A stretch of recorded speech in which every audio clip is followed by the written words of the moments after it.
If I win this game, I get to a new record. An important one.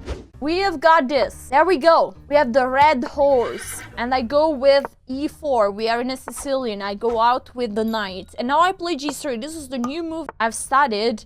This bishop e7 is not really the main idea here. Okay, anyway, I keep going with my plan. Bishop on fianchetto. What is this? Okay, this is like end of the theory for me.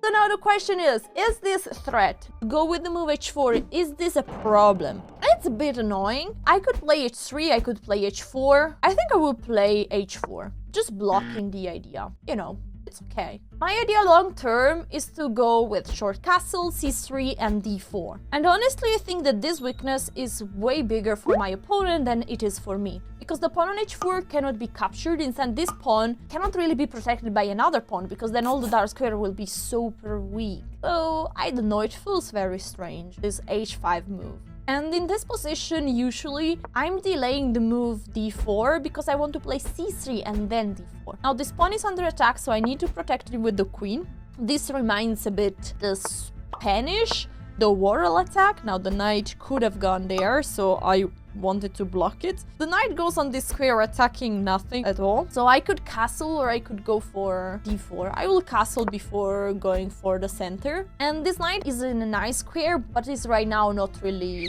Wow. I'm super surprised by all this move that my opponent is playing. It's just very surprising. Alright, I will play d4, attacking this knight with tempo. They can take, but then I'll take with the bishop. And I'm attacking this knight, and how are you going to protect this knight? Really, my opponent is surprising me so much with their moves. It feels so strange what they are doing. I don't understand the idea. Because you see all their pieces, they still didn't manage to castle, and they still didn't manage to develop all their pieces. Instead, I'm very quick. Going out here with the knight and going out with the bishop. Now they are already losing a pawn, so I could take pawn takes, queen takes, and then they say like, hey, but we are taking this back. Okay, I'm not really in a hurry. I can simply play rook here. I'm protecting the pawn, then I'm going on with knight out, bishop out. I have the feeling my opponent didn't really play according to the rules, and they have a bad position right now. If I win this game, I get to a new record, an important one. Okay, I could push here at nearly any point, but you know what? I'll go with the knight out first. I want to give priority to development. This is very important. I think I have an amazing position. My opponent cannot castle. What is this move? What is even that move? It's a bad move. Okay, anyway, let's just develop everything. Now the queen is feeling quite uncomfortable on b6. And moving one more time. All my pieces are out and my opponent is still wasting time. Let's bring the rook into the action. I'm really like waiting a little bit because my opponent doesn't have a sensible move. And now it's the time. The time is perfect to play this move. Wait, did I just lose a pawn here? The time was not so perfect. That was very stupid, honestly. Damn. That was super stupid. No! Okay, it's fine. I will try to play the move b4 and let my opponent take there. This was very stupid. Yeah, this is a perfect time to blunder a pawn. It's fine. I have still, you know, the pawns are double. I still have all my pieces very well developed. It's okay. Now, if my opponent castle, I can take here and then take a pawn.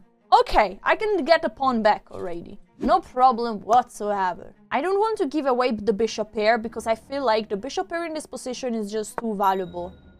Okay, now do we take with the bishop or with the queen? Let's go with the bishop.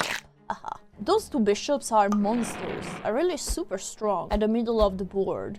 Looking really nice. Imagine if I manage to take here and then to give mate. I mean, let's consider, let's say my opponent plays nothing. And what about rook c5? You might say, what are you smoking, Alessia? This is a free rook. But then I'm taking here and I'm threatening checkmate. And if pawn pushes on g6, I have mate on h8. So this can actually be a very sweet idea to attack my opponent. Another way that they have to defend, they have f5. That is a very good defense. So that's probably a reason why I cannot play rook here. This I take, there is a 5, and I don't achieve anything.